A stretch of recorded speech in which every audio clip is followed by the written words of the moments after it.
So, your move to Worcester.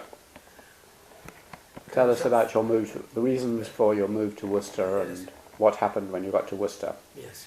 Okay? Well, Rachel and I were very happy in Salisbury. We had our lovely house and things were going well there. I knew the Dean well and I knew the Canons well, and the services seemed to be going with relish, and I was very much enjoying my time with the Bournemouth Symphony Orchestra, because they were just on the doorstep 30 miles away, and I was often asked to go to concerts there, either to introduce one or two, or from my point of view the better thing was to be conducting. So we were slightly surprised when Adrian Boult got in touch with us. He had a great friend in Salisbury called Sir Bruce Richmond, who was then editor of the Times Literary Supplement. He attended Evensong in King's quite frequently and certainly came to all the major concerts. And Adrian Boult said to me, "Are you happy in Worcester?" Because I beg one. "Are you happy in Salisbury? Of course, I've often wondered whether you oughtn't to be somewhere where you're meeting some of the top soloists of the day and meeting the leading orchestras. And there's a vacancy coming up at Worcester because Sir Ivor Atkins, who's been organist there for over 50 years, is now aged 80 and is giving up at last." He said, "I think it would be marvellous if you would let them know that you would be free to go there." So I said, "Well, I don't think it's up to me to let them know. I think it's up to them to get in touch with me if you think they want me, because I'm very happy here and I don't want the Dean to think I'm anxious to move. Of course, it's only, well, it will be 3 years by next September that we first started here. I think after such an important job, I ought not just to walk out on them without any notice." Well, he thought for a while. He said, "Well, I'll get in touch with you again later." But he did either call or ring fairly soon afterwards and said that you'll be very much in demand at Worcester, and what's more, you know one of the canons there, a man called Canon Briggs. He's famous for his writings on hymnody. He's done a lot of hymns himself, and he's collected them for all over the world, and he'd love it to go. And as you know, his son David Briggs was a choral scholar at King's at the same time as you were organ scholar, so you'll know him through his father. So his father didn't write to me at that stage, although he met me when I went to Worcester to see the Dean and Chapter.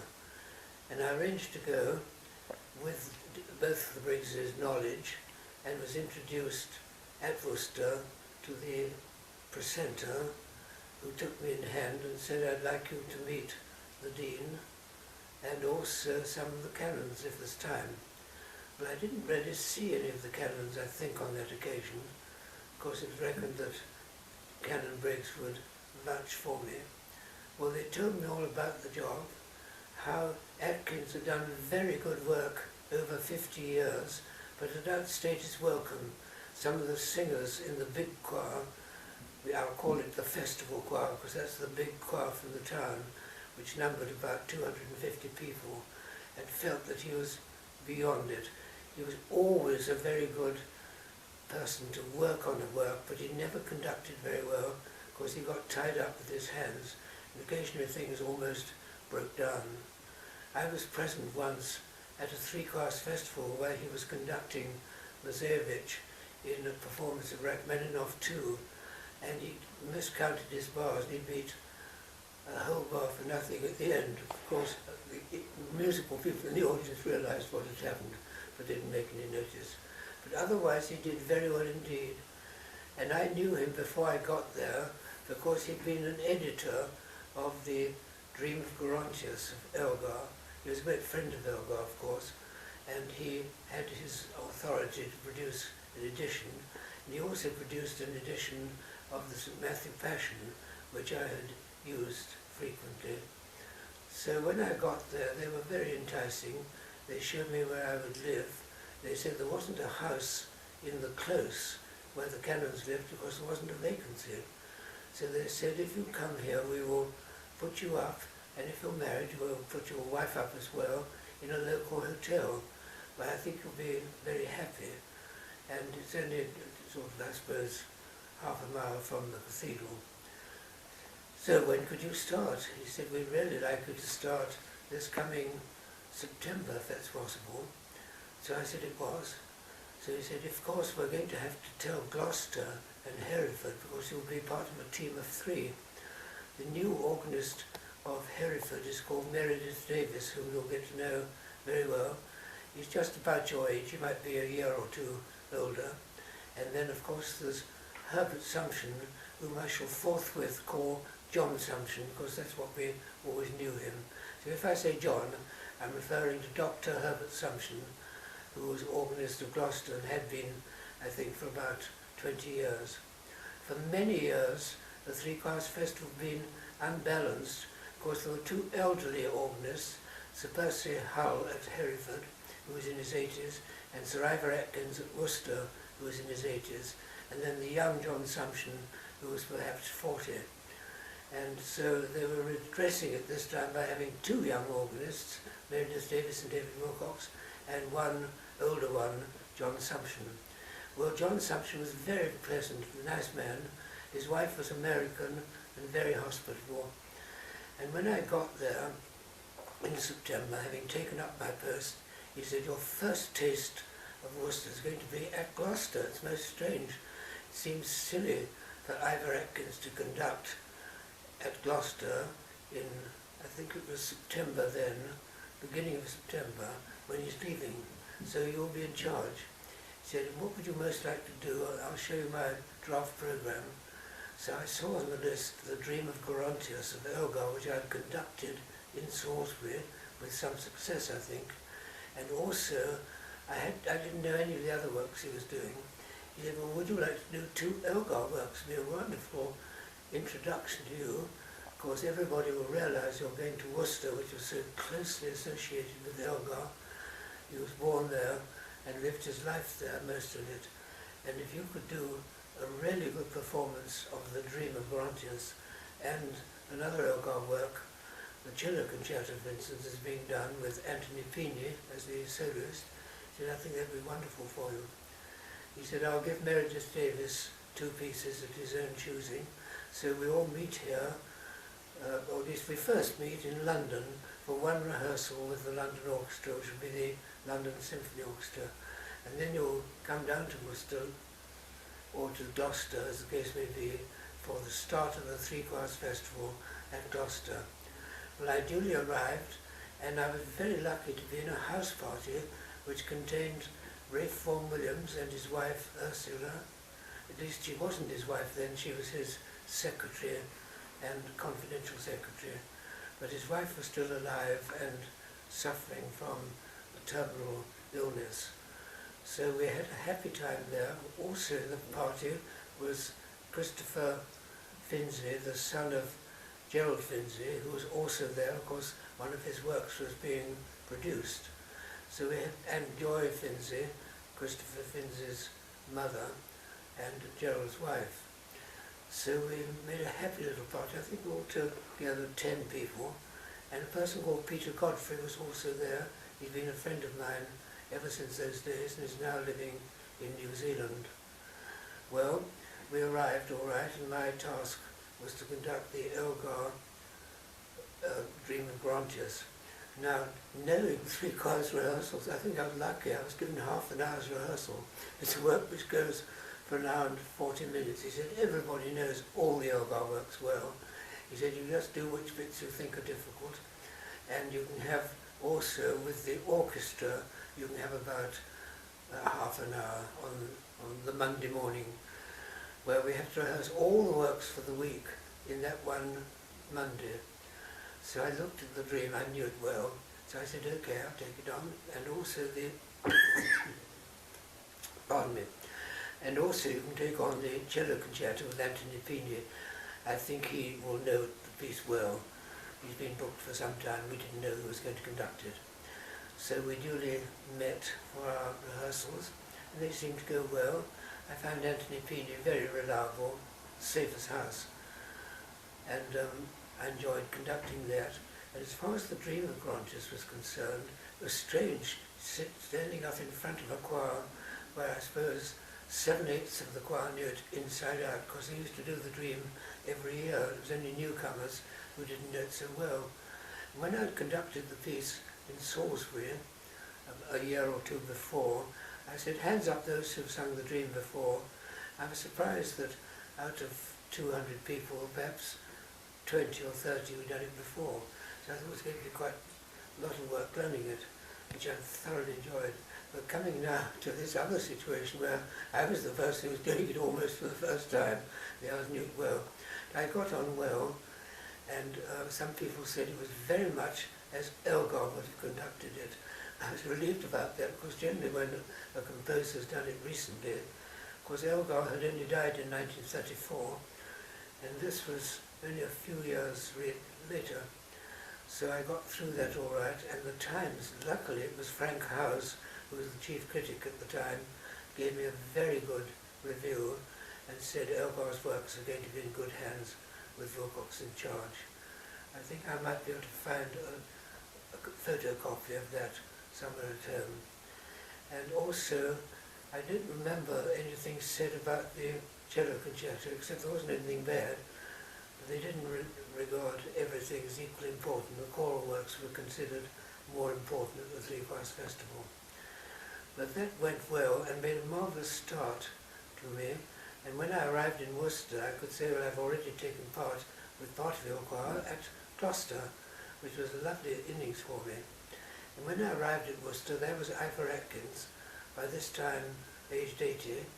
He lived to be another 3 years and died, I think, at the age of 83. Of course, his wife was an important woman in Worcester, having been mayor, and he decided not to move out of that house, because she had bought it. It was a lovely house next door to the cathedral on the south side, or north side, let me just think. I must work out where east and west is. It was on the side where you go into the main entrance of the cathedral, the house nearest it. She was very nice, and Ivor Atkins didn't say he was sorry to be leaving, although I got the impression that he could have gone on for a bit longer. He was very kind and welcoming. He said he was staying on at the cathedral as a librarian, and he was a very studious librarian. He used to go most days to the library and kept not only the music, but all the official books about the history of the cathedral, and it's got a marvellous library up there, which I'm ashamed to say I never actually went to see, but he was very erudite and had it all stored in his memory anyway.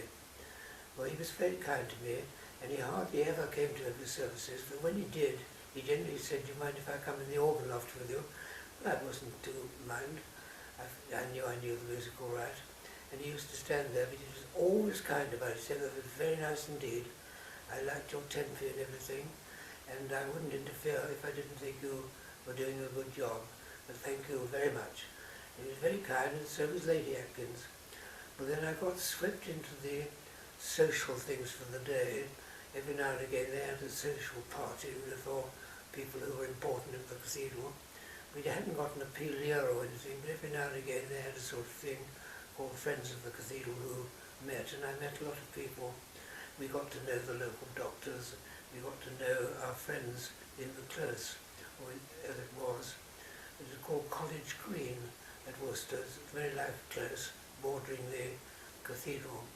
And I got to know the Dean very well. He was a man called Beck, a much quieter man than the Dean had been at Salisbury, younger, but he had a head disease. I think he had a boil or something on the top of his head, and for many weeks he had it plastered over. He was very kind to me. But my job was really with the precentor there, as it was at Salisbury. And he and I used to meet once a week to determine what music we should sing the following week. It was quite an easy exercise. Of course, we always had in front of us the music which we'd done in the current year.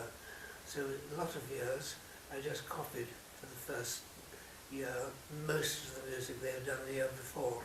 But every now and again I felt the need to put in new music, because Ivor Atkins hadn't enjoyed new music much, rather like at Salisbury with my predecessor there. he hadn't felt the need, but I quickly got all the Howells works which were being written at that time, and I wrote to Herbert Howells, said, you will write a Magnificat and Noctimissus for Worcester, won't you, because we haven't got one. So he said he would. So my first task, I think, during that first year was preparing for the 1951 festival, which was at Worcester. It was a big occasion for me, because Worcester was in some ways the best equipped, I think, of the three to put on a festival performance. Gloucester had this wonderful cathedral with the organ just behind the choir. Worcester was more difficult in that we had to perform at the west end, well away from the organ, which was in the centre of the cathedral. So we had to build up a stage specially, which they did well, and we had to use a little positive organ, which most of the time was useless, except for works like The Passion, where you could get away with it. And I started to plan the programme, and to start with, I thought, being in Worcester, we must have some Elgar. So I put the Dream of Branches down again, because I knew everybody would be pleased with that. And we also did The Kingdom that year, which I got John Sumption to conduct, because he knew the work well. And we also did other works, and I involved Meredith Davis as well. I asked him what he'd like to do. And the programme was quite an interesting one. I think sometime I'll bring the programme for 1951, for 1954, and 1957, which were the three class festivals for which I was responsible, mainly for planning the programme, but also taking, I suppose, 2/3 of the conducting. Whenever it was possible, I used conductors who were composers and had written the music. For instance, at Worcester in 1951, I used Vaughan Williams, who, although he was getting on then in years, I think he was 76 or 77, maybe a little bit later, because he died aged 86 in 1956. So he would have been 18 when in 1951. By that stage, he was having trouble with his ears, and he used to have a little machine down on his left, which, coupled with a thing which he held in his ear there, he could hear what people were saying, and also he had afterwards, he could play back the music which was recorded for him. He was lovely with the choir, they all loved him. They called him Uncle Rafe. His first name was R-A-L-P-H, pronounced Rafe. And they loved him. He was never angry with the choir. He said how grateful he was to me and to all the choir for wanting to perform his works. And the one I particularly wanted to do for him was Sancta Civitas, which is one of his finest works, which hadn't been performed very much. And he was so thrilled with that he said he wanted it in the next programme as well. So I passed the word to Meredith Davis, and he put it in during his year. Well, other composers who came were Julius Harrison, who was a Worcester-born musician, but very few of his works had been done at a three-class festival. I think perhaps one several years before. He was also getting deaf and couldn't hear his own music very clearly. He left me in charge, and so I was able to perform that, and people liked it. It wasn't particularly modern or anything, but very passable, and I felt comfortable with that programme. But my big moment, I think, came in 54 rather than in 1951. I'm going to skip now a bit because it was my chance to thank Douglas Fox, who had done so much for me when I was a boy at Clifton. He'd been a wonderful director of music, and he'd brought my piano playing up to quite a high standard. I was up to ARCM standard, and he got me through the FRCO as well, which was very useful to me when I was applying for scholarships at King's College, Cambridge. So I was said to Douglas Fox, I've put you down to play with the LSO the Ravel left-hand piano concerto. He gasped, he said, oh, I don't think I can do it. So I said, of course you can, Douglas, you often said that before. I remember concerts when you said you wouldn't conduct, because the headmaster gave you a quarter of an hour's more rehearsal, and you always won. and you did it very well. So he said, well, I'll go and practice and see how I get on. I think he had been playing to himself quite a lot. Well, the day got nearer, and we rehearsed it, of course, in London before the great day. Of course, the pattern was to rehearse the purely orchestral works in London, and then save the home team, Worcester, Hereford or Gloucester, to do the final rehearsal in their own cathedrals.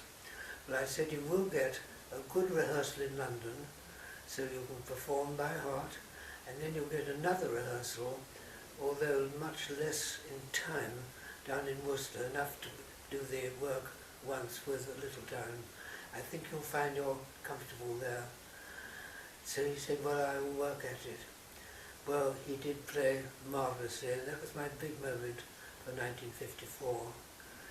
And the broadcast, I think I got at home, went very well indeed, and people wouldn't believe it was a man who'd lost his arm in 1917.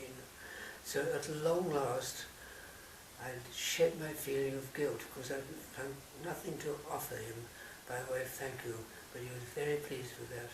And it went on to mean he came to live in Cambridge for his final years. He became organist of Great St Mary's, and also spent, I think, his last 4 years in Cambridge, and frequently came to evensong in King's Chapel.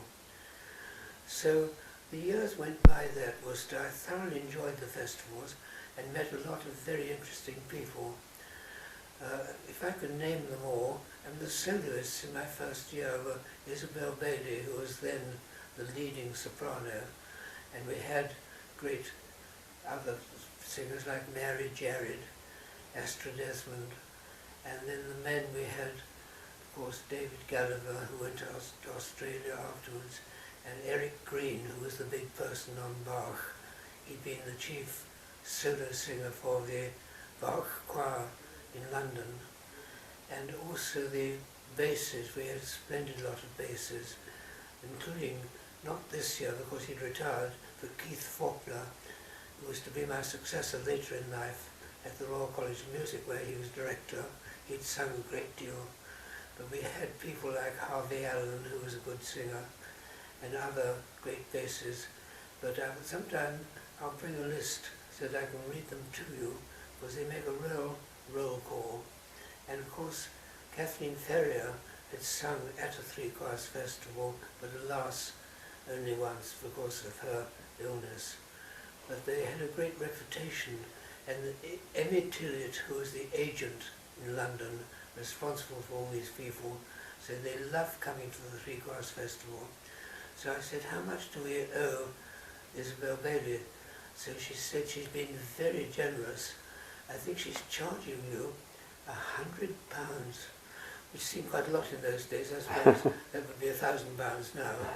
But £100, and that was for about 4 concerts, where she lived in Worcester for the week and did several quite difficult works, and always brought the crowds to hear her. I mean, she did Messiah, of course, and the other great works. And there were many people whom I got to know well. Grace Bodie was another alto who lived near and came to sing on many occasions. And the works which we did at the Three Choirs Festival were good. If you look at a list of them, they include most of the modern works done at those days. Meredith Davis did a good program for his first in 1952, where he brought a Swiss composer called Huber, Huber, for performance of his Mass. And also he was quite bold in doing Stravinsky with a big choir. But I think on the whole we covered the ground pretty well. Other things that happened at Worcester, I had the opportunity to choose my own choristers, and amongst the choristers I chose was John Langdon, who's enjoyed a very good career as a lecturer up in Glasgow at the Royal Scottish Academy of Music and Drama. He's now retired from playing, but has been a great source of strength to me. And in our choristers, there were many great people who got their first experience of singing in the choir at Worcester. I mean, we had 1 or 2 people who become famous on television since, Henry Sandon, who became a bass, and he's been in charge of antiques on the BBC antique show for many years. He worked in the Royal Worcester Porcelain Factory. And others came to spend time with us. I enjoyed the rehearsals. They were much like Salisbury had been, but the men were fractionally better, except for my friend Mr. Stevenson, who had come from Salisbury from me, because I wrote him a reference. And Sir Ivor appointed him without knowing the future. And there he was one of the first people to welcome me when I arrived in Worcester. The poor man died, I think, 2 years later. He was a very good baker, in fact a better baker than he was singer, but he was a nice man, very regular, and always turning up. Now I can think of many people with pleasure with Worcester, but I won't bother you now because Worcester was to be 7 very happy years of my life, because very few people can do 3 festivals in 7 years. I was lucky, 51, 54, 57. So what works did you do at Worcester? I'm just thinking of what Vaughan Williams I did again in Sancta Civitas, and yes, 1954, yes, I'll go back. In 1954, we had the first performance of Hodie, H-O-D-I-E, which means this day, by Vaughan Williams, because he was getting elderly by then. I think he was coming up to 84, and I thought it would be lovely for him to write what I knew would be his last major choral and orchestral work. Well, he got down to it in 1953. By that stage he was getting a bit slow, and I was to write to his wife saying, how's the new work going? She said, well, he's pushing on with it when he can, he's working well, and I think he'll soon be asking you to come up to London to hear a run through with piano, just of bits of it. So I duly arranged to go up to London, and his accompanist was there. He said, could I play you the first chorus of Hodie and also bits of the recitative? Now it's very like the Bach St. Matthew Passion in that we've got a narrator, but the narrator in this case isn't a solo tenor, it's the boys of Worcester Cathedral. They've got lovely voices, and I'd love to hear them telling the story. But it was the story of Christ's birth, and he had 3 soloists on that occasion. Nancy Evans was one, and the tenor was Eric Green, and the bass was Gordon Clinton. And he suddenly realized that it's going to be a big work. There were a lot of syncopations in the first movement. It was all going along, 1, 2, 1, 2, 1, then every now and again it was 1, 2, 3, 1, 2, 3, 1, 2, 1, 2, 3, 1, 2, 1, 2, 3, 1, and he got terribly muddled when he was trying to conduct it, because I said, everybody will understand if you get lost. So he said, I'll be all right, I'll look at it beforehand. Well, everything went well, and I quite liked the thing which he had shown me. I thought as long as the rest of it's fairly easy, we should be all right. Well, the work arrived and we rehearsed it, and the choir liked it. And I thought this is going to be lovely work for provincial choral societies to do, because apart from that first movement, everything's very easy. The only snag with Vaughan Williams is a big orchestra. He wanted a full orchestra with xylophone and cymbals and that sort of thing. So it would be expensive to put on. Well, the great day came and we were rehearsing because it was going to be broadcast all around the world. And I said, I think it's just as well we go right through it from the beginning, like tonight. Well, he started on the first movement. This is where the difficulties arise. And after a bit, the thing came apart. And I said, stop a moment, I think I should have a word with the chorus. So I don't think they're watching you properly. In fact, the chorus had been splendid. It was he that had got lost. And the orchestra, I caught Hugh Maguire's eye, because he was leading and he looked at me and sort of did that, but we can't help it. So he said, I'll do it again, that movement, but I'm going to have a word with the chorus first. And he got up on the conducting stairs to where he was, and I didn't know what he was going to say. Chorus, chorus, I've told you one thing, watch me. I don't want you to watch me now. Just listen to what's going on and just sing it as you do when I'm not here. Don't take any notice of me whatsoever. So I thought, oh gosh, he's got away lightly. And it went very well the second time. I said, no, do it just like that tonight, and it was splendid. We got through. It was a very good performance. And the BBC, I think, had been present at the first thing in the morning. They said it's lucky it didn't go like it was yesterday. It was very good. We're very proud of that tape, and we'll put it out again. It's been put out as being the premier performance conducted by Ravel Williams in Worcester Cathedral in September 1954. It's greatly enriched the repertoire available for Christmas. And a lot of people wrote to me afterwards saying how much they'd enjoyed the performance. One other thing he hadn't done until I think 3 or 4 months before, he hadn't provided anything for the tenor. He just provided the parts for the alto and the bass. And suddenly the tenor thought, well, I'm in the same concert, can't I do something? He said, okay, all right, something for you as well. And he put in a very difficult thing for the tenor, which has always been a valuable part. One other thing which I think I ought to mention about Worcester was the battle I had. I asked, I think, first in 1954 if we could do Belshazzar's Feast of Walton. It was written in 1931, and I felt it terrible that a festival like the Three-Cross Festival had never done such a major work. I'd heard Sargent do it and been most impressed. I went to the Dean and said, what's the objection? He said, well, I'm afraid it's all about cursing and Babylon's woes and also the sort of naughtiness that took place in Babylon at that time. He said, you can't sing that sort of thing at a festival. So I said, that's funny because I heard you read those words the other day. If they're all right to be read, why can't you sing them? He said, well, it's making it more dramatic. Because in the work they all shout, slain, like that. And they also clap and that sort of thing. And he said, I don't want that in the cathedral.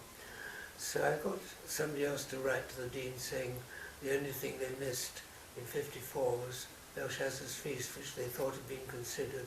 Could we please have it before it's too late? And he gave in. He said, we will do it in '57. And I was delighted because the choir relished the charge, because it was the most difficult work in some ways they'd ever done. Very difficult rhythmically. It only lasts 35 minutes. But there are parts of it where people have to go, yup-ba-da-da-da-da-da. It's really syncopated and difficult. And they have to work themselves up into excitement. And to get a three-class festival looking excited is very difficult, but they entered into it marvellously. And I felt it made my time at Worcester to have put on Belshazzar's Feast when I left in 1957. That's a lovely account of Worcester, but you obviously, there was something that dragged you away. Yes. I'm trying to remember when it started. I think it was Noel Allen. Would he have been in charge? Of course he... Noel Allen was a Provost of Kings, wasn't he? Yes, I think that's right. He wrote to me about it. It was in 1955, or maybe 1956. I had a very nice letter from Noel Allen, Provost of Kings, saying, you know, we spoke at various times about your coming back to Kings sometime. Well, I write to say that poor Boris Ord has had failing health away. At the moment it's not serious.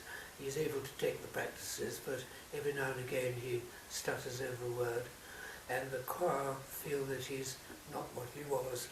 Clearly we can't let this last. What I'd like you to know is that I may be writing to you earlier than we thought.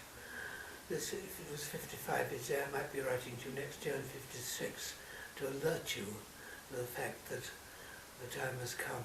He said it may be difficult, of course.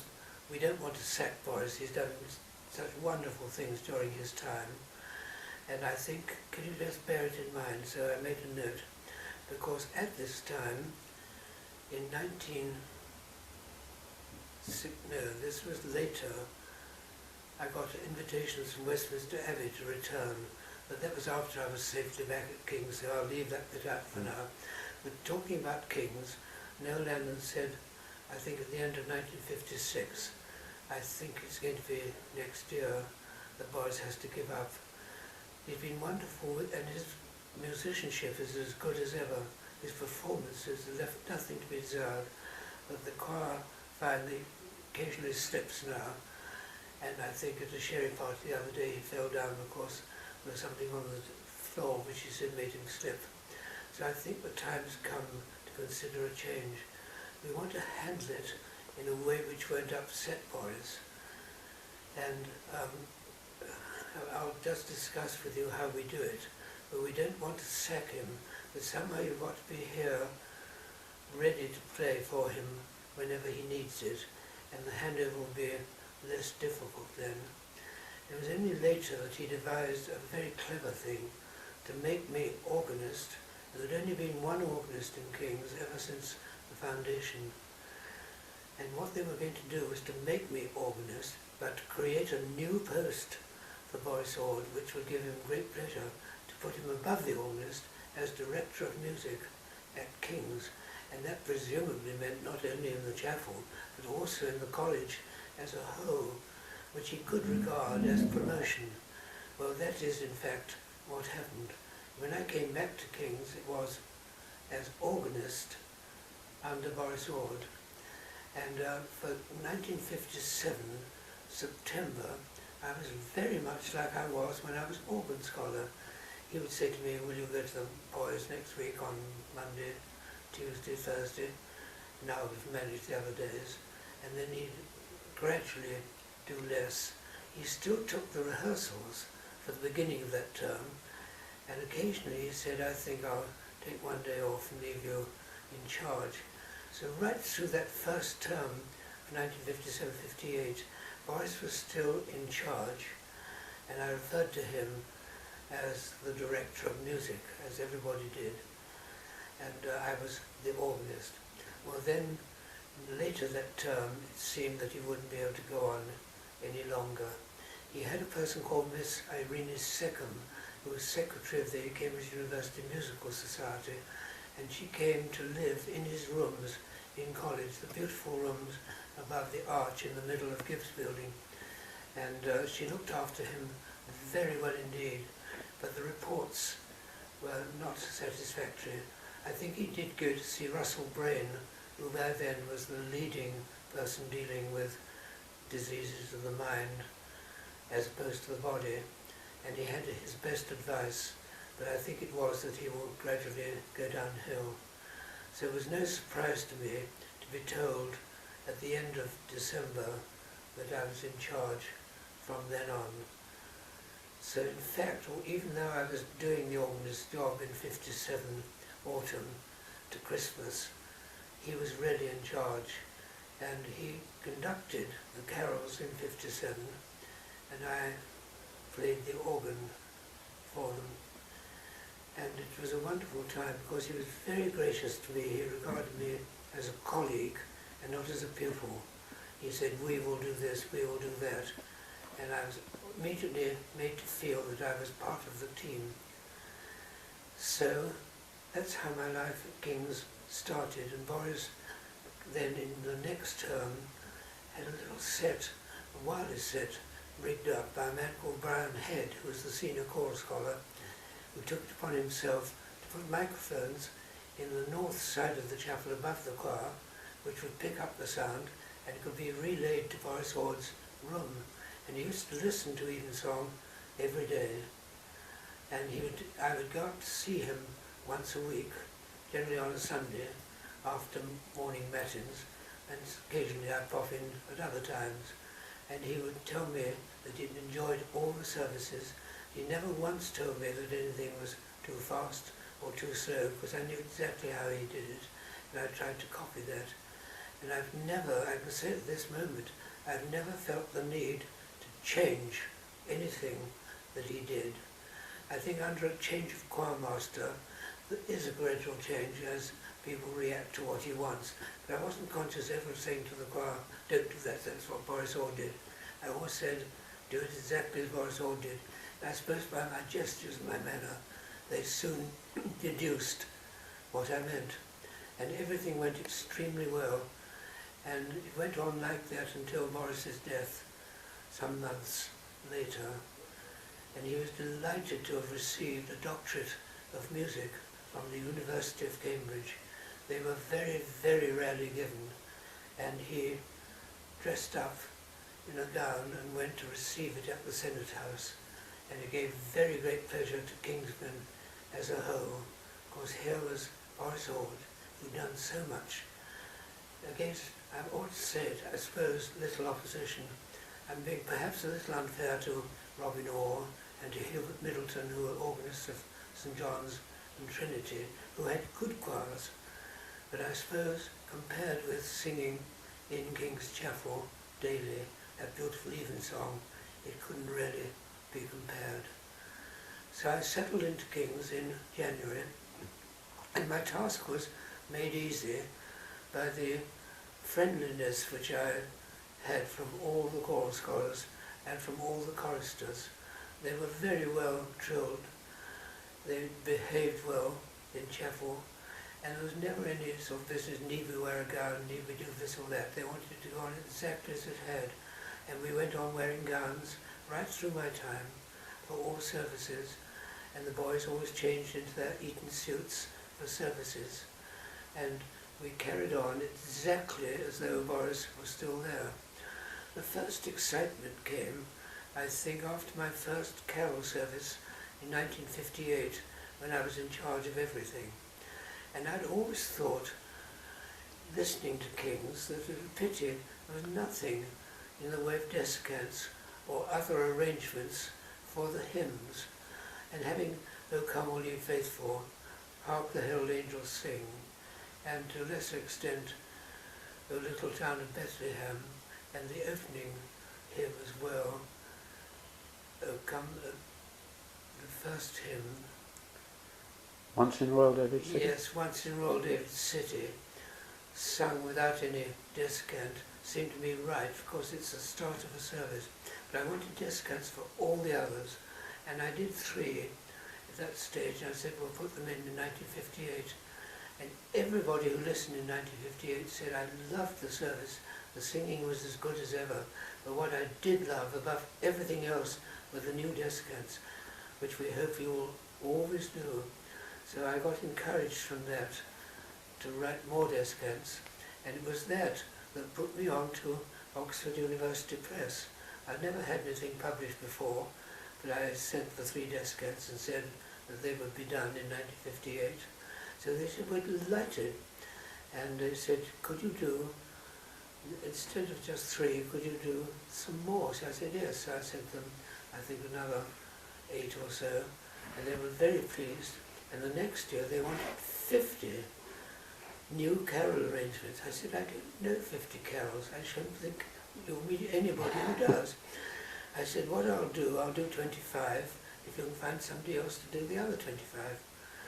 So they said, do you know Reginald Jakes? I said, yes, I do. I've been to some of his concerts in London. He conducts the London Bach Choir. I'll ask him. So I asked him. He said, yes, I'm sure we can between us. So we met and we sat with pencil and paper and we divided the things up. And the great famous Green Book, as it's known by all choirs in the English-speaking Union, came into existence. And it took Oxford University Press by surprise, because I can't tell you exactly how many, it was sold in every cathedral in England, all parish churches, but not only in England, also in Scotland and in Northern Ireland, and also in America and Canada. Well, I've spread the word a little bit in America, because I've been over to do 1 or 2 workshops, but it spread to Canada and then immediately went to Australia and to New Zealand and to Hong Kong and all the places which sang evensong in England.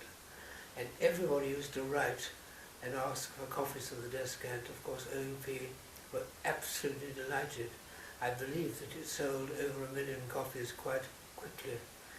So, 10 years later, I'm skipping now. Was that when you, one of the things I heard about you recently was that you introduced the most popular carol in England at the moment, in the bleak midwinter. Was this the point at which you did that? Well, that was an anthem, yes. There's nothing to do with descants. No, but yes, in my first planning, I tried to look always each, so I look at, in my planning of the carol services, I always thought to myself, we ought to have basically something which people can enjoy, even if they're not particularly religious, if they're putting up the holly with their children and doing other things, there ought to be something tuneful. I knew that a lot of people regarded it as a service in their homes and sat down by the fireside, following it like a service, but others had it on as background. And I thought what I'd like to do is always each year to have 2 or 3 new ones which were sufficiently attractive to attract people to want to do them in their own church next year. So amongst those, which I looked at a lot of old carols, was a carol called In the Bleak Midwinter by Harold Darke, which served the college so very well during World War II. And I got hold of copies and we sang it, I thought, really very well, but people all wrote in afterwards that lovely new carol, as they called it, by Harold Darke. It had in fact been sung ages before, but I popularised it and it became, I think, at its census, the most popular carol that King's has ever sung. But we had other good boys who contributed to the success. I could think of a number whose names I could give you now because they meant a great deal to me. And the selection of boys always gave me great trouble because at that time there were a lot of musicians who wanted their boys to be in the choir. And I had one year when there was only one vacancy and there were 2 boys in for it. One was Sir Charles Groves' son, Jonathan Groves, and another was David Willcocks' son, Jonathan Willcocks. So I thought, what do we do with these 2 Jonathans? They're both the same age, we've only got one vacancy. So I said to my son Jonathan, who incidentally was exactly the same age as Jonathan Groves, I think they're within 3 days of each other because they shared their 21st birthday celebrations. I said, this year you're not going to get a choristership at King's, but this is being quite irregular. I'm promising you one for next year because you were good enough to get in this year, and I had to choose one, and I've chosen Jonathan Groves. So I wrote to Jonathan's father. He said, "You lucky boy, my Jonathan." So I said, well, I think he'll find an equal next year. And we had a joke about it, and they remained great friends right throughout. Jonathan is now busy as a music publisher, and my Jonathan's just retired from being director of the Royal College of Music, I beg your pardon, Royal Academy of Music in London. And they both had very happy lives. So it shows that sometimes you have to cheat a little bit. And many of the boys in the King's College Choir through the years 1957 to 74 have become very valuable singers grown up. I can think of many who've sung solos in the Royal Festival Hall, London, as members, visiting members of the Bach Choir. I can think of Jonathan Robarts and Richard Stewart, all those boys who've done so well, but above all Stephen Varco, who's done very well as a leading soloist. Now, with a little thought, I could come up with perhaps 8 names of very good male singers. And of course Bob Tier is the greatest of them all, but I can't claim him because he was really Boris's. He was appointed by Boris, but I just trained him for 1 year, and last year, when he was still technically under Boris, but he was under my department. In those days, I said to Bob Tier, now one day, if you're not careful, you're going to have a very, very lucrative job as an operatic tenor. So he laughed and smiled. He said, well, I don't know about that. I said, well, I do. I know you're going to. But he has been one of our very best tenors for the last 30 years. He's still singing with perhaps 1 year, 2 years to go. But I've been very, very proud of Bob Tier, who's done us so well. He's an honorary fellow of King's College, which is a great honour bestowed on a singer. Are there any other fellows of King's? You mentioned Noel Annan and obviously Boris, but any fellows of that period between 57 and 74 Yes, switch off from it. who were who were closer Yes. friends? And I love Christopher Morris, of course. Mm. I didn't do history with him, but he was a good friend of mine because he occasionally came to chapel. Mm. And I used to play bridge with the Provost and with well, Boris. I was thinking Boris was one, but certainly the Provost played several times. And also, I'm just trying to think of the others who played. But I didn't do any sport, so I didn't know people then. The only sporting activities I had were at the choir school. I used to go swimming with the boys, you know, because I used to open the new, I'll go on in a moment. We used to open a new swimming bath there, which was constructed. It was always anticipated that the headmaster and the organist would appear. So they devised a plank along which went over the thing, and we both went out onto the plank, you know.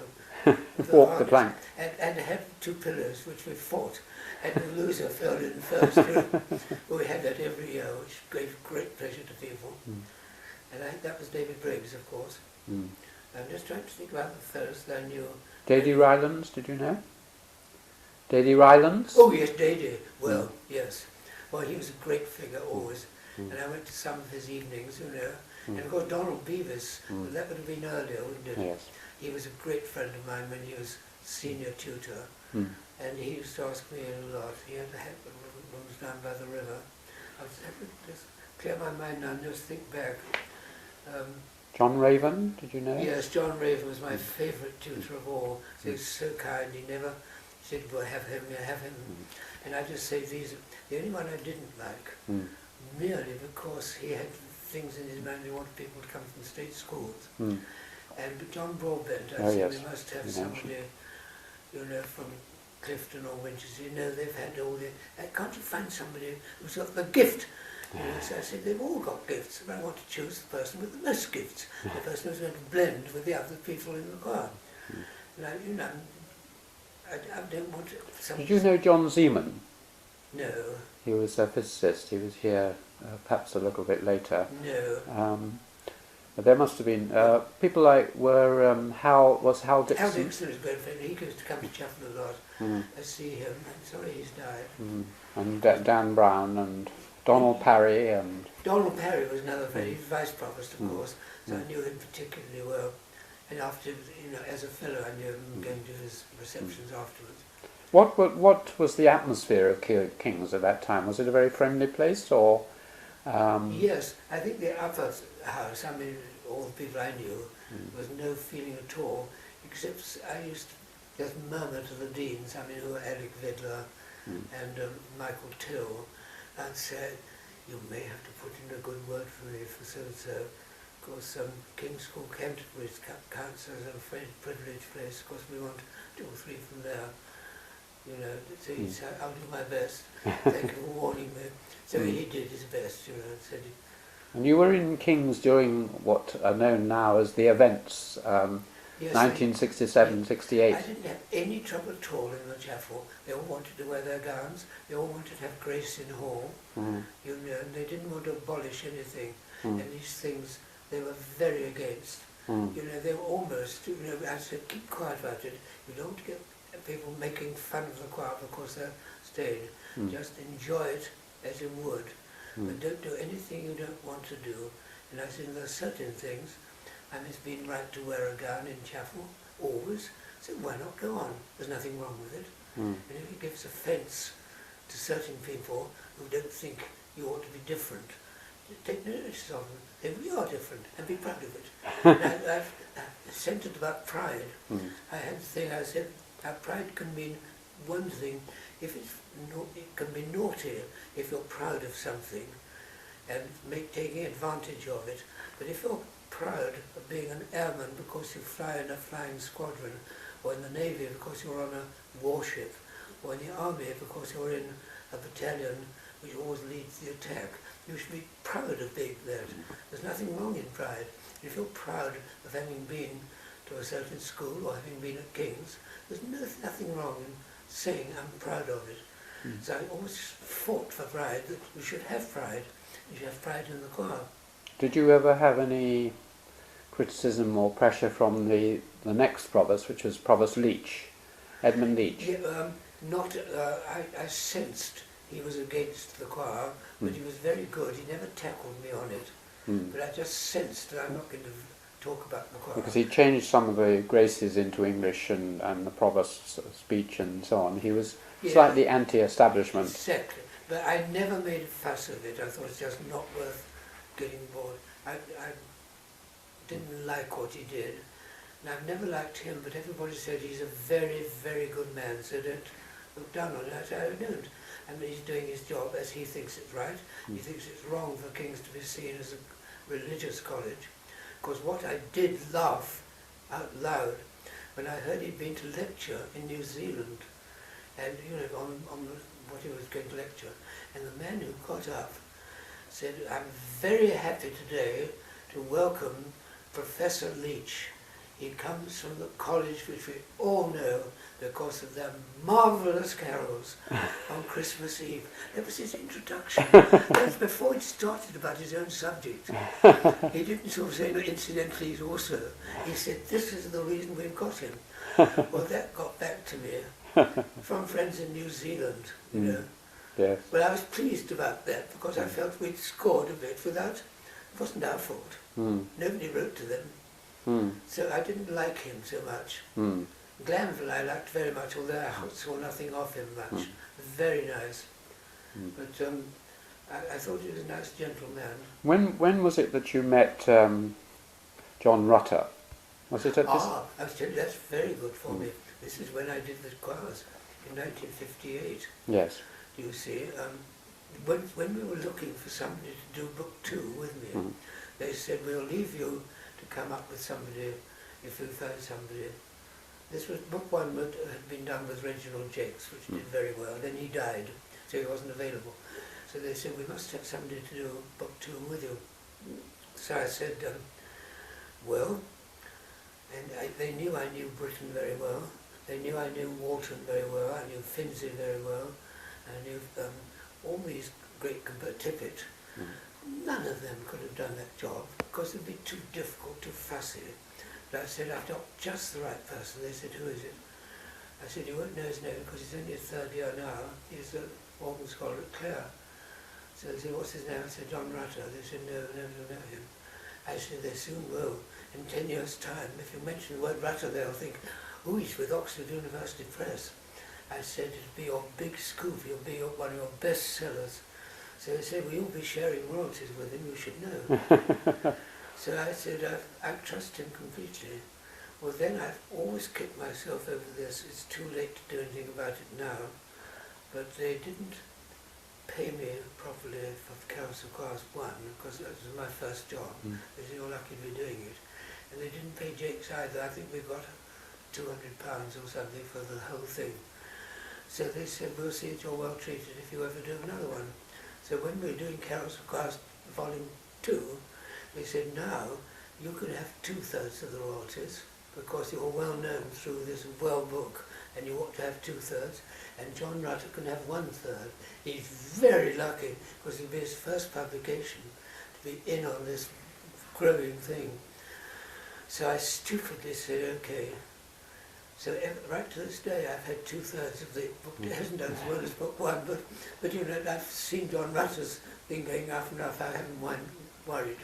Or it's been slightly here. And occasionally I said to John, you poor man, with only 1/3 of the royalties, he joked. He said, I'm all right. And he's had very, very good royalties because everything he's written is sold in all the churches abroad as well.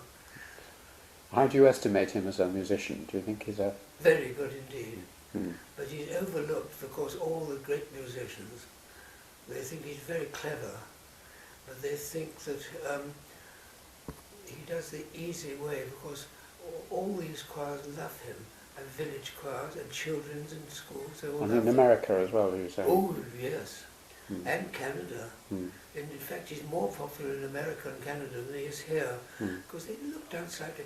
And I was naughty in that I only once did a John Rutter carol in King's, because I didn't want to appear to be pushing him. I felt I'd done myself getting him in. If I'd stayed another 10 years afterwards, or 15 years, I would have done, because by then he was getting famous here.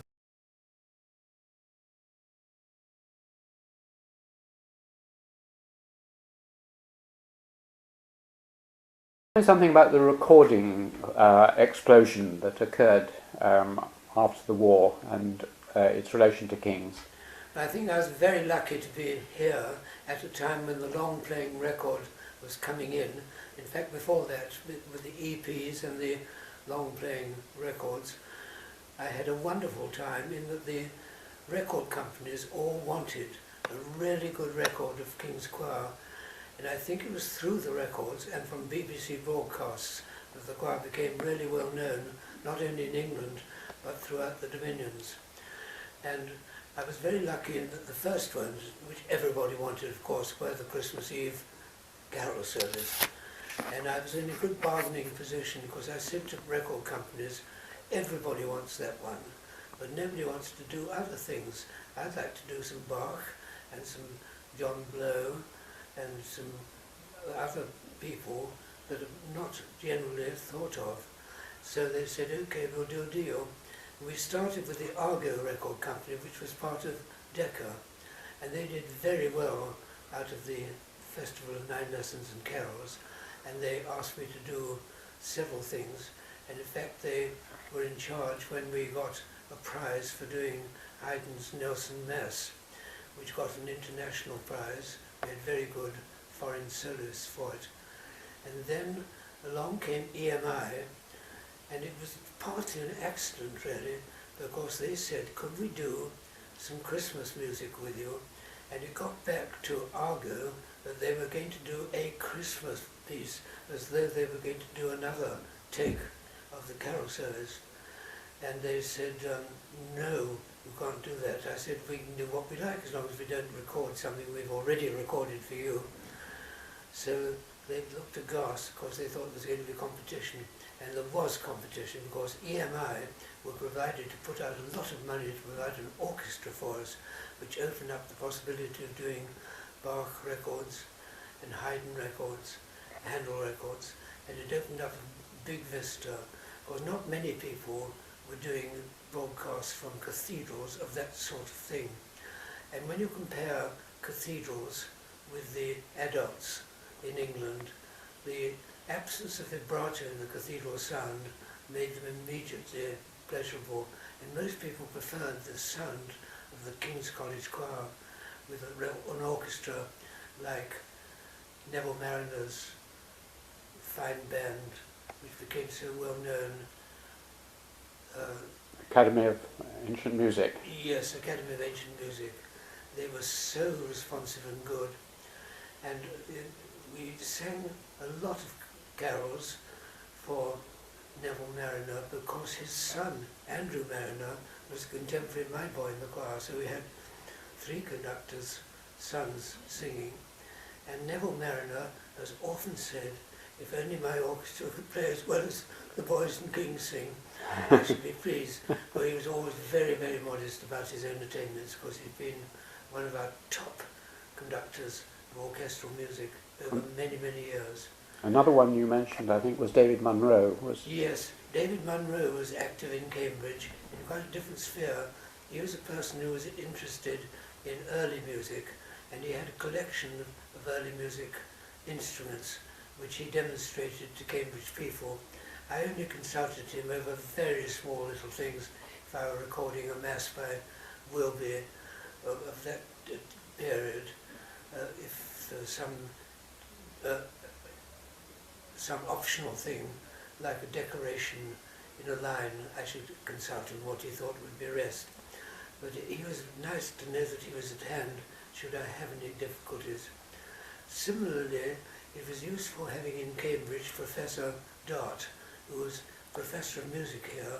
Thurston Dart, that was. Yeah, Thurston Dart. Mm. Yes, he was a very good musician, and I used him a lot in my London concerts as a harpsichord player, because nobody could teach him how to decorate his part as he did with Bach and Handel so neatly. He was a great friend and offered good advice, and I read all his books with great care. When you meant, I mean, talked round music all the time, all the famous people and performances and so on. But could you say something about what you aim for in a musical performance? Not perhaps when you're conducting. I mean, is it authenticity to the original composer's wishes, or is it? I mean, how would you describe what it is you aim for? Well, I've seen so many reviews of things. They said if only Bach could have heard that performance, he would have been pleased, or Bach would not have been pleased. And I said, now what you're basing that on was it the style. First of all, I've been to many performances which claimed to be in accordance with the composer's wishes. I would say to them afterwards, did you have central heating on in your church? Did you have warm rugs because it was a cold day? We said, oh, we had those. I said, then it wasn't authentic. Most people used to sit shivering in Bach's day. And did you all have original instruments, tuned as they were, almost a semitone lower than we have today? I mean, the key is terribly important, particularly to somebody like myself who has perfect pitch. And for me, A is a certain note. And if you start singing A flat, when you've got A there, you start getting worried. So I had to compromise, because I felt it was right to do it in the key which Bach heard it, and to get near it. So I have done a number of recordings with instruments at the original pitch. And yet, for most of the recordings in King's, I didn't bother to do that, because it means tuning the organ down, or introducing another organ. So I thought for a settle for what people hear if they come to King's. And that is what people wanted to hear. And we used to perform our Bach at the pitch of the organ here in King's. And as far as grace notes were concerned, I always liked to see the manuscripts. And if you can see an original by Bach or an original by Handel, it makes you think twice about these cadenzas. I know people have good evidence that people have to do a lot to show off their voice at the end, but in most Bach scores there's little of that sort. So I would tend to take them easily. I would have grace notes. By that I mean you'd have an appoggiatura before a note. Instead of going dee da da, you go dee dum bum bum, have a trill before you went down. So those sort of things I would do, because I hoped they would add flavour to it. But I wanted to be as near as one could be to rhythm. And rhythm with Bach, very often he would write a dotted quaver and a semiquaver, when he really wanted a double dotted quaver. Instead of ti pa pa, he went ti pa pa. I'd shorten the little note to make it more authentic. And find instances of that, because very often, if you look at the other parts, you'll see that they have ti pa pa, and it makes more musical ti pa pa. So I would try and deduce from the other parts what Bach would have wanted. And I think that way I would be in favour of doing what scholars do, to look for other evidence to support what they're doing. You mentioned when we were talking about the King's singers, how did that start? I mean, did it start with you, or?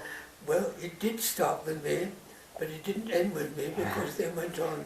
This is my one mistake I made at King's. Well, not only one, but it's the worst mistake I made. Because in 1966, we had a wonderful lot of men. We had good altos, good tenors, two basses. And they came to me, and I got Simon Carrington and Alistair Hume, professional double bass players in the BBC Northern Orchestra in Manchester. I thought, that's two people out of the way with really good jobs. And the others went into various things. Brian Kay did this and that. But after a bit, I think after a year, or maybe even 2 years, Simon Carrington came to see me. He said, we're fed up with an orchestra. It's so dull. We're double bass players, all going bum, bum, bum, bum, bum, bum. He said, no, people don't write anything other than left for double bass. I said, come now, don't tell me that. I've conducted orchestras. He said, what we want to do is to form a new choir. I said, oh good, what are you going to call it? Well, we haven't made up our mind. I think it'll be the King's Singers. Oh, I said, that's dangerous. People think it's the King's Choir. No, no. So he said, what else are you going to do? I said, who's in your choir? So he said, we're having 2 altos, 2 tenors, and 2 basses. I said, well, what about the women in this Sopranos? He said, oh no, we don't want any women at all. I said, you're going to have a program lasting an hour with just 2 altos, 2 tenors, 2 basses. That's our plan. I said, well, nobody's going to come to hear that. I mean, believe me, I've been in the business quite a long time. I've never heard a concert given just by men only. So they said, we're going to try it and see. I said, well, don't come to me asking for more money or for special grants from kings, or if you find you're in trouble. So I don't think people want to go to that. Well, we're going to sing to start with, several Cambridge dates. We go along to college feasts and things. I said, that's different because they don't expect any more. But where else are we? We're going to London. We've got 1 or 2 dates at Lord Mayor's festivals, dinners, and other things. So I said, well, good luck to you. Come and tell me how you're doing after a bit. Well, they started their work, and one date led to another. And they went on without any sopranos or altos. And I couldn't believe it. Well, then they got their first record, which was absolutely splendid. And where they got all their music from, they said, we'll commission it. I said, commission? That means you have to pay money. I mean, people like John Wright won't do it for nothing. In fact, he didn't do 1 or 2 for nothing because he was so pleased. But I said, you have to get a good composer, you have to pay them in advance. And nowadays, the copyright laws, every time you perform, you have to notify people. So they said, we're getting on very well, thanks. Well, after a bit, I heard they'd gone across to France. And then they started going to America. I thought, America? I know the American scene well, but I've never heard a male voice choir over there, except ones that go in for competitions where it's just tenors and basses only, but they wouldn't be performers. Well, they gradually built up their repertoire. After 5 years, they asked me back. And I was very pleased with what they were doing. They had by then 1 program they could do. I said, people aren't going to insist on that. So they came back, they gradually built up their thing until after 10 years, I thought they really are onto a good thing at long last. And after 25 years, which was their first spell, when they stayed together, except for 1 death from a disease, but they're one of their altos, they kept the same groove. And they were very, very good people. Not only were they good singers, but each one of them was capable of getting up and introducing the next item. So you had 6 men there, all very good looking, very versatile in their ways, and each would come out in turn and say, now the next piece is by a man called William Byrd. Now Byrd lived in Lincoln. Hands up those who've been to Lincoln before, all hands would go up.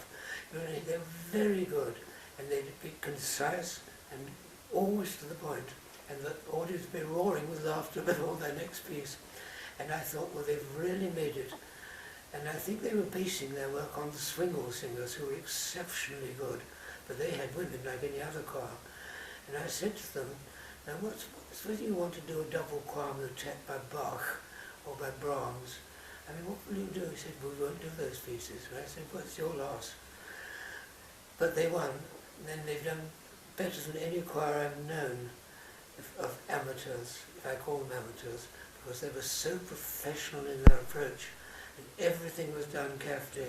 Wherever they stayed, they wrote to thank the people for having entertained them so well, and everybody said, we're having them back next year, and we're telling others, and their word spread, and they toured with great success, not only in America and Canada, in Australia and New Zealand, and also in the Far East to Hong Kong. So I eat my words. They know best.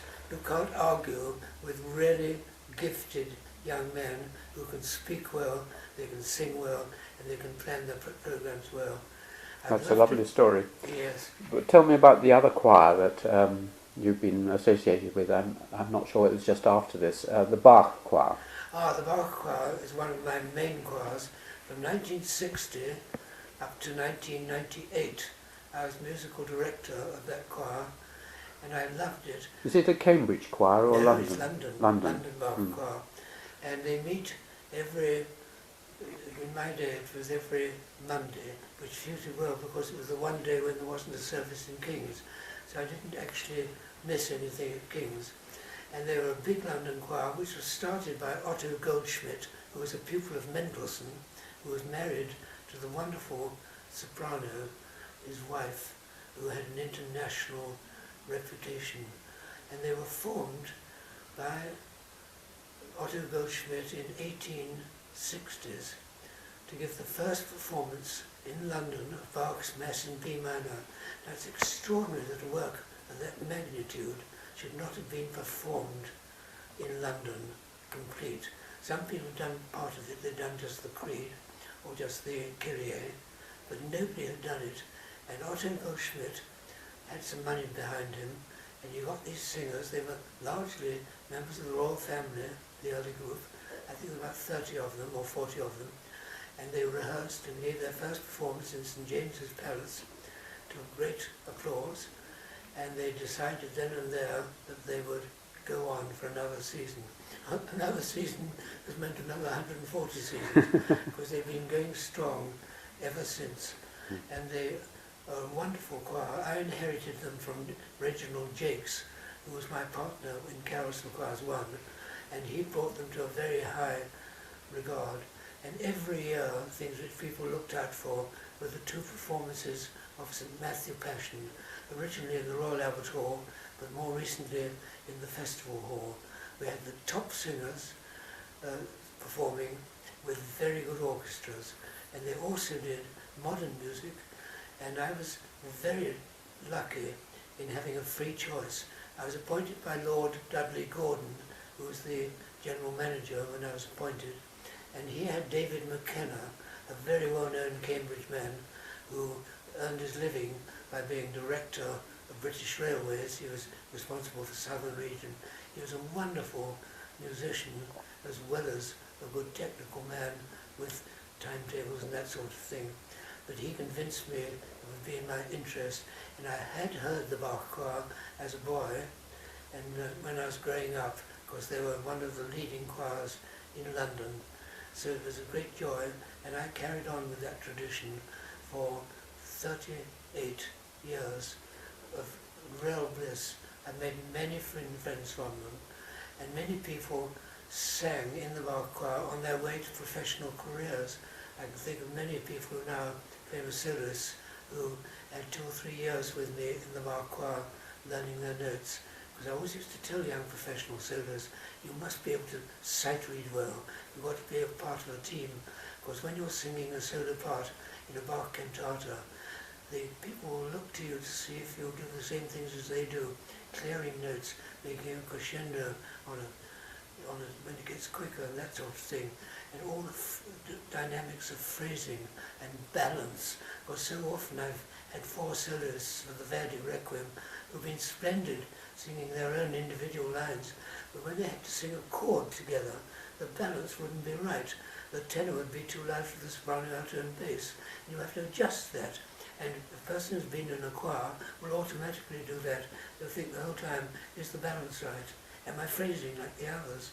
Of course, if you all get the word Hosanna, and one person goes Hosanna, the other goes Hosanna, you've got to get it right. You've all got to sing the same pronunciation. So all those things you learn in a choir like the Bach choir. Well, that's a very nice description. I mean, the English have been famous for their choirs and Yes. choir singing, and I've often thought it reminds me of their, until recently anyway, repute in team games. You need the same qualities of doing as well as you can, but also watching other people and working with other people. Yes. Do you think there's a similarity between choral singing and the team spirit and working with other people?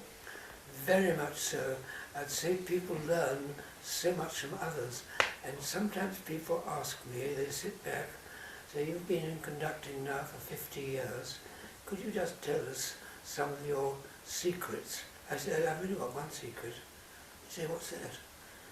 I say, you don't teach anybody anything, you learn from them. I mean, everything I've said to the Bach choir has been according to what they've done. Sometimes I'd say that was absolutely marvellous, the way you made that crescendo. But other times I'll say, now, why didn't all of you feel that rising excitement in that phrase up to the leading point? And you all ought to agree on what the leading point in a phrase is. And I'd find that people sometimes, with pitch, we weren't sure whether their note was out or whether their neighbour was out when they got a blend. And I said, you've got to learn to listen and talk with your friends about it. It's not my job to appoint. I mean, I'll only do it when it's desperate, but you've got to sort it out amongst yourselves. And get 4 friends to sing a chord and see where it's wrong. And you'll find the other 3 will know, and you won't. So you learn from each other. And I've always felt my best advice to somebody about conducting a choir is do whatever you like with your hands. I mean, my own boss, Boris Ord, just did this. And others do this. And Boris Ord used to say, if people are watching you, they'll see that. If they're not watching you, whatever you're doing, it doesn't make any difference. You get some conductors getting hot and bothered. I can think of 1 or 2 very famous ones. The music's just as good if you're listening over the air. If you don't see all these gestures they're doing, I think that that's something secondary. And I would say do the minimum necessary. If you've got a choir of 300, you've got to be more direct, but do whatever comes comfortably. Some people only use their right hand, some people use both, and some people have to turn over with their left, so they have to stop. I would just conduct with one's hand, so that when you turn over, nothing exceptional. I'd say you learn a lot from experience, and you learn how you can conduct others just by your force of your personality, by looking at them in an encouraging way. They know what you're doing, they know you're pleased or if you're not pleased. And I found that if the choir was going flat, one eyebrow would go up, I couldn't stop it. It just went up, I couldn't stop it. And I just wanted to be in tune. So they knew that if my face was ordinary, I was pleased. If they saw me doing that, it just meant I just wished some notes were sharper. I was looking at the others, they'd net with them. So those are the sort of things you ought never to have to think about, now I've got to do this because the audience like it. No. There are 3, I mean there are probably more, but 3 obvious parts of your work. One is conducting, one is performance and playing the organ, and the third is composing. If you had been forced to choose which of those was going to be your major, almost full-time activity, which do you get most satisfaction from? I think conducting, because I feel I haven't got a creative spark in me. I've never written anything except when it was asked for. I mean, my main compositions were asked for by others. I suppose one of my main ones occurred when the Prince of Wales was married to Lady Diana Spencer. He said, I want a marvellous national anthem. I've heard several in my life. I want one where I feel that this is the one that matters. He said, you'll have 2 orchestras there. You'll have the Royal Opera House Orchestra, plus some members of the English Chamber Orchestra, plus the Philharmonia. You'll never get a band like that in your life. You'll be in St Paul's Cathedral, underneath the lantern, with a wonderful acoustic, and you'll have a crowd of 4,000 wanting to sing it. He said, you can have a fanfare before, and it's got to fill everybody's heart. He said, see what you can do. Well, I got one out, which has been very successful. It's used on festival occasions because it has trumpet fanfares, which I use the Brigade of Guards for as well, because you don't often get those in an orchestra. So that, I think, is my main thing. Also, I've done some very quiet pieces for people's funerals, where they want to be reminded of the beauty of music, sung simply. And I've had to write music for the consecration of a bishop in Salisbury Cathedral and in Worcester Cathedral, and more recently, and I've always responded if somebody said, this is what we want, but I haven't volunteered of my own. And I haven't been one of those who writes music then looks around for somebody to perform it. I've only written music where it's been asked of me because we think you can do it. When I came to King's, it was only the feeling there ought to be a death scandal too that prompted me to write 2. And people liked those so much, they said, do write some more. No, you please said, write some more. So I immediately did it. But I wouldn't have done it without that encouragement. Thank you.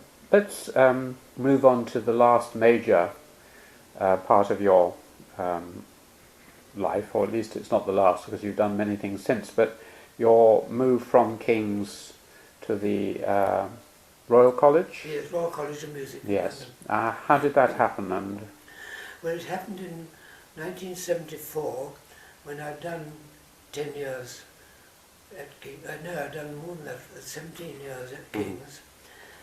And I had another sort of 10 years before I could take my pension at 65, which is what one has in one's mind always. And I had a very nice letter from various people. One was David McKenna, who I've already spoken about, who was head of Southern Region in the British Railways, and he was chairman of the Bach Choir at the time, and also very influential in London music making. And I had a very nice letter from the Queen Mother, who was then president of the Royal College of Music. And also the Prince of Wales, of course, had just been in Trinity and got to know me quite well because he used to come to concerts given by the Cambridge University Musical Society. And he started to sing with the Bach Choir at my request. He said he wanted to get some more singing, so I said, well, come and join the Bach Choir. I know you won't be regular because you're much too busy, but could you do some concerts with us? And I got him to sing in 2 or 3, and he enjoyed it so much that he wrote also and said, I hope you'll be able to come to London. Of course, my mother would love it. My mother and grandmother would love it if you could. So I thought that was a good entry. So I wrote back saying I'd like to come and speak to Sir Keith Faulkner, who was my predecessor at the college. And he said he didn't regret one moment of his time. He'd come from a lectureship in Italy, and he'd been at Cornell University in the States. And he said, you come and I'm sure you'll enjoy it. So I said, okay, I'll come. And I duly accepted, and I went down, and everybody was extremely kind. And at my opening address to all the students, which every director gave at the beginning of the academic year, I couldn't believe my eyes as I saw in the front row Ernest Bullock, who'd been so kind to me when I was a little chorister years and years and years before. I suppose he was then 70. His hair was white. He smiled at me, and seated beside him was Herbert Howells, who'd been one of my favourite composers. And they both nodded, you know. Nice to see you up there. Keith Faulkner was delighted that they should turn up for me because they were ex-college people. And they said to me, anything we can do to help you, we shall deserve. Now, Herbert Howells is well over the age, I think he was in 70, and he was going to go on till he was 80. So I said, that's fine as far as I'm concerned. I mean, you're here to encourage people, and people are still asking for you on their entry sheets, could I study with Dr. Howells? So as long as people do that, I've got great faith. And will you stay? He said, of course I will. And he stayed actually for another 10 years. And also, Sir Ernest Bullock was very faithful to me and said, I often thought you were standing up on that rostrum, that you will have a marvellous time at the Royal College of Music. They're very friendly, and you'll find it just like Westminster Abbey all over again. People are wanting to help you. But so that's how you came to go there, and was it as good an experience as they'd all predicted? Yes, it was, because it just so happened that the college hadn't had an appeal for many years, and we were looking really for something like £8 million, which was a lot of money in those days. It doesn't seem so much today. But luckily, I had a good friend who was chairman of the Bach Choir, Leopold de Rothschild, who knows all the people with money in London, particularly musical people, because he'd been a trustee of Glyndebourne and he'd been to Covent Garden frequently. He was a wonderful person. He said, I will help you if I can. So I said, you better join the council straight away. And he came on the college council and eventually became chairman. And then he decided to give up 2 years of his time. He was a member of Rothschild's banking, and he's got an elder brother who was in it, and many of his family. He said, they'll let me off for something which is important. Of course, the Prince of Wales is going to be patron of the appeal, and the Queen Mother is going to take an active interest, and we will get everybody interested. And he worked terribly hard. He invited people over from America who stayed for, I think, a long weekend, and stayed with him at a lovely country house at Exbury near Southampton, with beautiful gardens. And then he'd take them to the House of Lords for tea, there and they'd listen to a debate, and he'd arrange other things in London so that they came, say, from Friday till Monday, and then they knew what was wanted. But he was the only person that dared ask. This isn't a story, I don't think, but somebody sent him 5,000, and he said, I can't take that, I can't cash it. I'm going to send it back saying, I think you've left a note off. And he got 50 for it, and not many people can do that. He knew who he's playing with. He'd been a very great friend of mine, and he has been instrumental in some of my happiest memories. I've had many very happy weekends at his lovely country home. I've been to many concerts, and he's been a leading member of the Bach Choir, of which he was chairman. I think he sang in it for more years than I did, so I think he did 50 years in the choir. A lovely man, Leopold de Rothschild. Mm-hmm. And I would have said... You were successful. Yes. After, I think, a year, he'd got 4 million. 4 million. 4 million. And we were well on the way to the second. We had promises. And the 3 things which the college was appealing was, first of all, a new Britain opera theatre. Of course, Benjamin Britten was a pupil of the Royal College of Music, and yet we had only an old opera theatre where many distinguished people went through, but we thought we ought to scrap that and have a new opera theatre which was independent of the college, and you couldn't hear other things going on. So we put that out to a very good team of builders, and they started work on it immediately. The second thing was to provide better feeding for these students, because they were feeding down in a sort of dungeon, and we found a nice hall which they took out of the college, and it made into a nice place and had good caterers where they could come in each day and provide good things. And the third thing was to provide better accommodation for the students where they could live, because not everybody wants to put up a trumpeter or trombone player who's going to practice all day long in their home. So we had lots of fun with that, and the college luckily managed to fulfill all those objectives, and I felt happy when I left, because I felt one of the main things in my 10 years at the college was to fulfill the aims of the appeal. And during that time we had a lot of successes. People won international awards, and I can think of many people who are doing well as instrumentalists or singers. And I even made everybody in their first year sing in a choir, even if they hadn't got much of a voice. If they were string players, they were all right because they were playing in an orchestra. I felt terribly sensitive to the pianist who came, who just practiced on his own, but was likely not to meet anybody, because they didn't have any social things. I felt everybody ought to learn to sing. They learn to balance, they learn to breathe, they learn good hygiene, and even if it's a clarinet player next to you, I mean, you learn a lot by being next to somebody. They may be very, very good in one instrument. They want to learn about the voice, because one day they're going to play in an orchestra where they're accompanying a choir, or if they're a pianist, they'll be playing for rehearsals.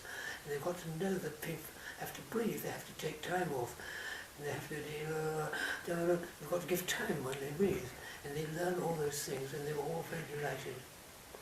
You mentioned the theatre or the concert hall after Benjamin Britten, and you mentioned earlier that you'd known him quite well. What sort of man was Britten?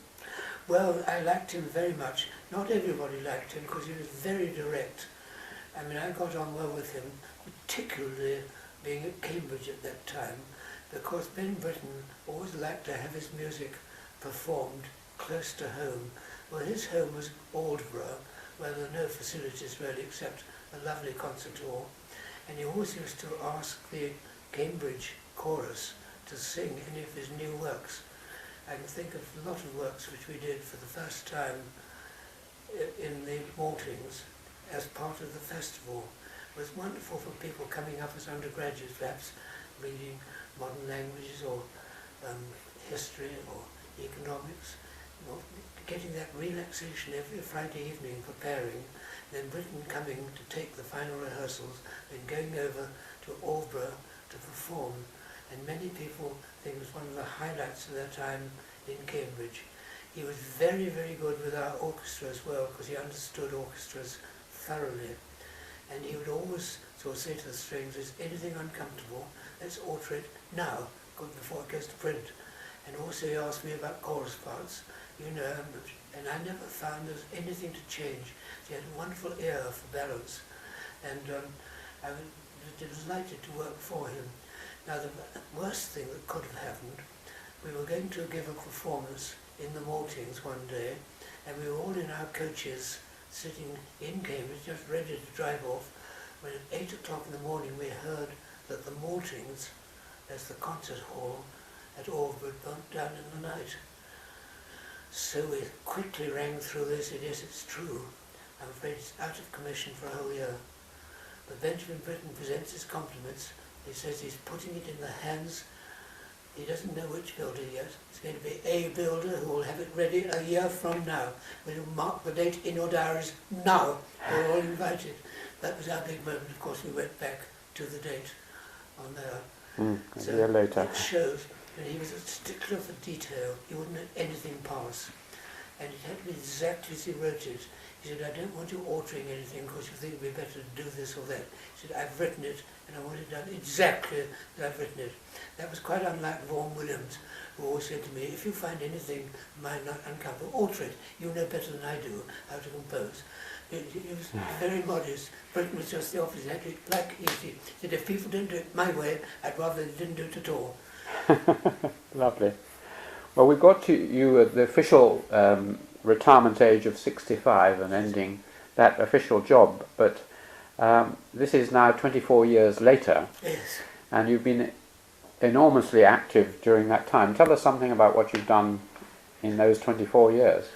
Well, I've travelled much more than I ever did before.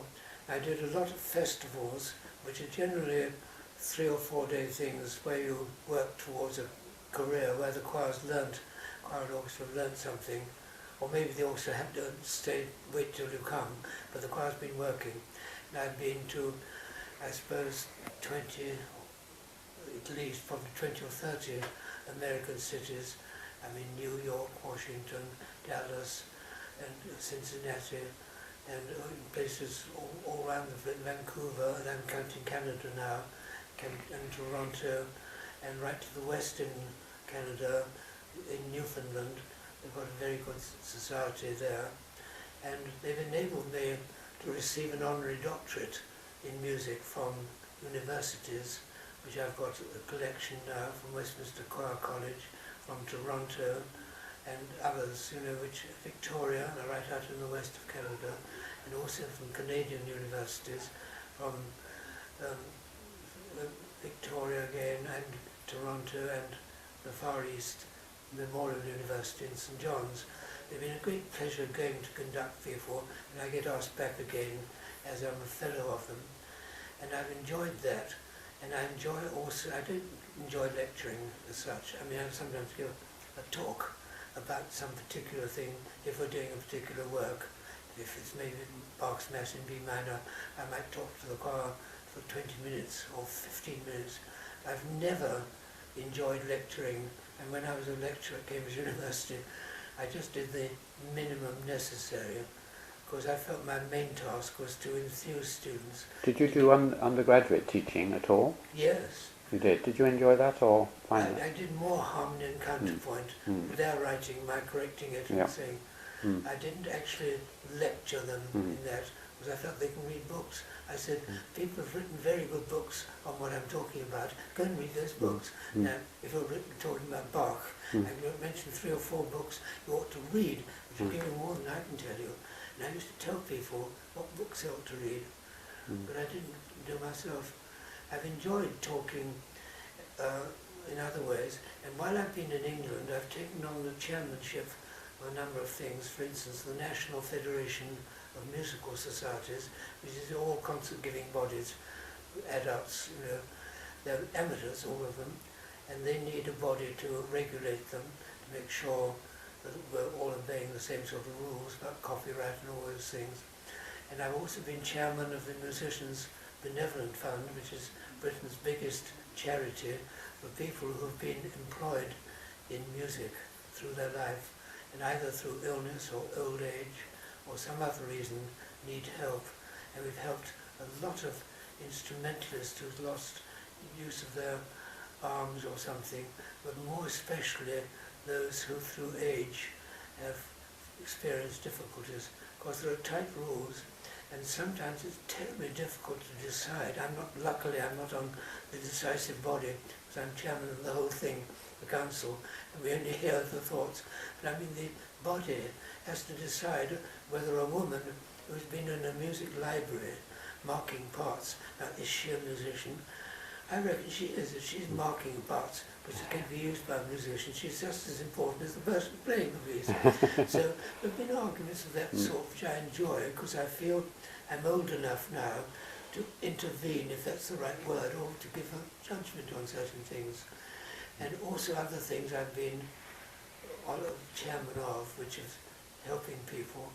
And one's in college, and I'm at school at Clifton. I'm on the council there, and I'm on the council here at King's. It doesn't mean anything other than being a fellow, where you enjoy many privileges, such as going to chapel whenever you like, and getting special seats for concerts in the chapel. Well, if anyone deserves special seats in concerts in the chapel, I think you probably do. I had two other general questions. One was, you've talked largely about classical music, and a lot of it English classical music. Are there any other forms of music, either popular or jazz or oriental, or any other kinds of music that you like as well? I'd say no, none now. And yet for 5 years in the army, between 1940 and 45, I played only jazz, because that's the only music which I seem to know and enjoy. And the opportunities varied enormously. I was in a battalion where I think it's true to say there was nobody who could play at all. That's out of 700 men. I mean, some of them might have been able, with one finger, to pick out a tune. I didn't meet any of them. And then, during the war, for our officers, occasionally I used to play for dances. And if we were stationed somewhere where I could play, and I had all sorts of tricks I could do. I could sit on the ground and play the piano with my hands behind my back like that. People were amazed. They said, how do you do it? So I said, it's quite easy. All I'm doing is crossing my hands here. It makes it easier to play backwards, because your right hand is playing the top part. They couldn't understand that. I had a lot of fun at college dinners on that sort of way. But you never continued with any of these interests? No. And funnily enough, I've got 2 grandchildren who are in pop music. Have you? Yes. They were both, one's a teacher of percussion instruments, very good. He's been on TV a lot of times. Really? Yes. Where does he teach? He doesn't teach, he just performs. Well, where does he perform? London. London. He's in London, is he? Yes. Because my granddaughter was wanting to learn percussion. Al is his name. Ah. He's playing the timp generally, or cymbals, and he takes people. He says, come along. They're signed up for a date, and they do it for perhaps 4 weeks. I mean, he's been with Lily Allen, that wonderful soprano. Yes. So he's been in everything. He's toured around with her. Wow. Get very good fees, more than you get playing the piano ordinarily. Well, I might get in touch with him through you and exactly. take my granddaughter along. Yes. But the other thing is, given that this interview at times, as many of the interviews, sounds a little bit like Desert Island Discs. Yes. Now, if it was Desert Island Discs, we'd have punctuated it with your 8 favourite pieces of music. Yes, I'd have to look those up. Of course, as you might imagine, I drew on my life to do it. I remember certain ones now, but I'd have to fill in the first one was Zadok the Priest, which I sang as a little boy in Westminster Abbey Choir when I was 9 up to 13, looking at Handel's statue there as I sang. I'd think, now I wonder what he thinks, is it good?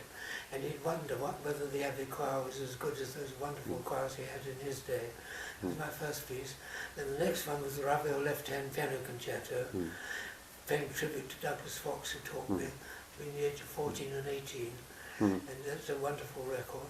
Then the third one was Benjamin Britten's War Requiem. So that reminded me of my war days, Mm. when trumpets going, bah, bah, bah, bah, bah, bah, bah, when you hear an attack going in, you know, you can relive it. Mm. And it's that sort of thing out of my life. And from Kings, I chose a record, I think, Ave Verum by Bird, which was a particular favourite of mine.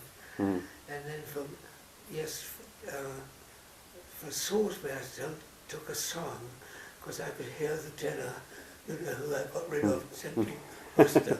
You know, that's reminded. These are all things which mean something to me when I hear them. I never play the record, but I know they're there, and that they represent my life. So I had something from each of those things I talked about: Westminster Abbey, Clifton, Army, Kings, and then Worcester, Salisbury. Worcester, of course, I had Elgar, because I connect him with where he was born, where he lived, and where I loved his work. Well, it's an incredibly optimistic and joyous life you've led, David. I mean, and there are many other things which are in your excellent book. Remind us of the title of your book, so people. It's called A Life in Music. But I think it ought to be A Lucky Life in Music, because I've had so many reprieves, and I ought to have been turned out of Westminster Abbey Choir, A, for smoking, despite having a warning, having been sent to the Dean, who eventually gave in to me because I said that I heard a sermon where if you got down on your knees and prayed to Jesus, he would always forgive what you've done. Yes. And I said to the Dean, does that make your task easier? And he looked at me and said, I think it does.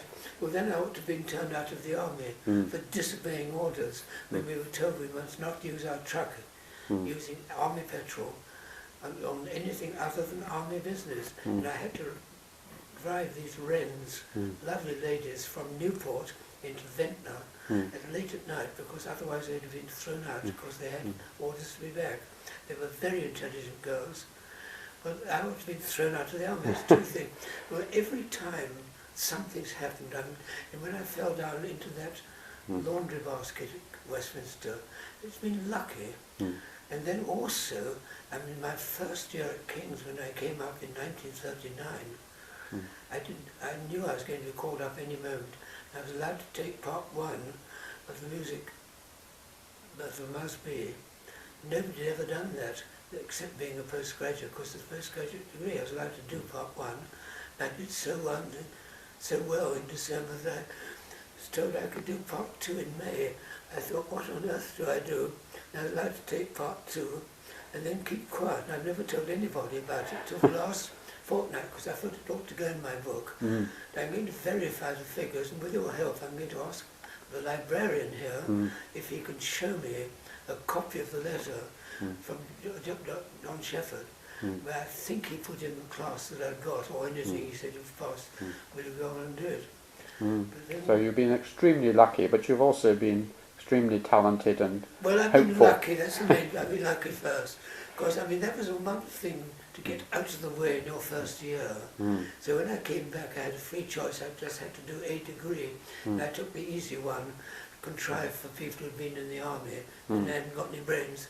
It was a mixture of economics and history. Is there, you haven't talked much about your wife. Is she very interested in music? Yes, I mean she joined a choir, and we've been married 61 years, which isn't too bad, and we played on the beach as little children. She's 5 years younger than I am, so I hardly remember that. I think I might have been 8 and she was 3 or something, or I might have been 13 and she was 8, but we've perhaps met a bit, but my parents knew her parents. So I met up after the war, really, when I came back to King's, and in 1947, yes, this is another story which is in my book. I don't think I've related to you how I proposed to her. No, let's finish with your proposal. Yes, right. This is a good. Well, this was in 1947. I just had this phone call from Salisbury, where I'd been appointed organist of this wonderful cathedral, presided over by Sir Walter Alcock, who was living in a beautiful house there. The Dean and Chapter looked at me and said, we're not going to turn out Lady Alcock because we're going to give her a few months just to grow used to being without him. She's going to move out next May. We're going to put you in a nice little house till better. you'll have to find somebody to cook for you. So I said, I hope I've got somebody. And I sent a telegram to Rachel. In those days you could send a telegram for a shilling, I think it was, with a one-word answer. I just said, will you marry me? She wrote back, yes. So we've been very happy since I got married that November. There was no PS, you will also cook for me. No, she knew what was involved, I think. Of course, I took her to a Mayball at King's that time. I think she might have guessed. She would have had no idea of marrying them. Because neither of my brothers are married. You know, they're 96 and 94. I don't think they're married now. No. But I had no idea of getting married, you know, till I was 40. I thought that's the sort of time. I was then 27. I have remembered one final thing I'd just like to ask you about, which is not your successor, but the successor after that, which is who is someone I've interviewed, Stephen Cleabury. How do you rate, as it were, Stephen's musical abilities? I rate Stephen very highly because I first met him when he came into Cambridge for an organ scholarship. I should think I'm trying to think when it would have been, probably 1960 or something. Anyway, he was a very good candidate, bright and intelligent, and King's wasn't vacant for him that time. I think Simon Preston and Andrew Davis got the scholarship, but Stephen went to St John's and did very, very well there under George Guest, who was his choirmaster. And when he was an undergraduate, I knew him well and followed his career with great interest. But I didn't get to know him so well till I came back as a retired person and watched what he's done in King's Chapel during recent years. First, I'd say he's a very, very good technician with a minimum of apparent effort. He manages to get the choir to do exactly what he wants with the same economy. But I think his chief fame is by introducing new music. He's been far braver than either Philip Ledger or I was in introducing new music in the carol service. I'd say he probably has 4 new pieces of music, and one year I was horrified to find that he was putting in something by Hindemith, which I cannot think the average person listening to the service would have liked. But I never like to risk even one. And I've always felt that this is going to appeal to at least the majority of people listening. But I was very brave, and each year he's had somebody new, and I've admired him for his courage in going ahead. And he obviously enjoys very good relations both with the choral scholars and with the choristers, and with the minimum fuss he keeps them all in order. And he didn't have anything like the difficulties I could have had in the 1960s, where half the undergraduates of King's were Ravels.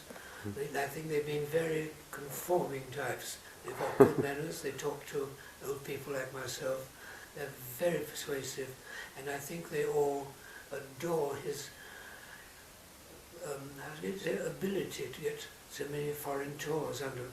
I always used to limit our tours abroad to 10 days in a year, and I felt it was quite enough. Most of them we might have done 2 7-day ones perhaps in an exceptional year when we went once to Belgium, once to Holland or something. But we never really went far abroad, except when I took them once to South Africa.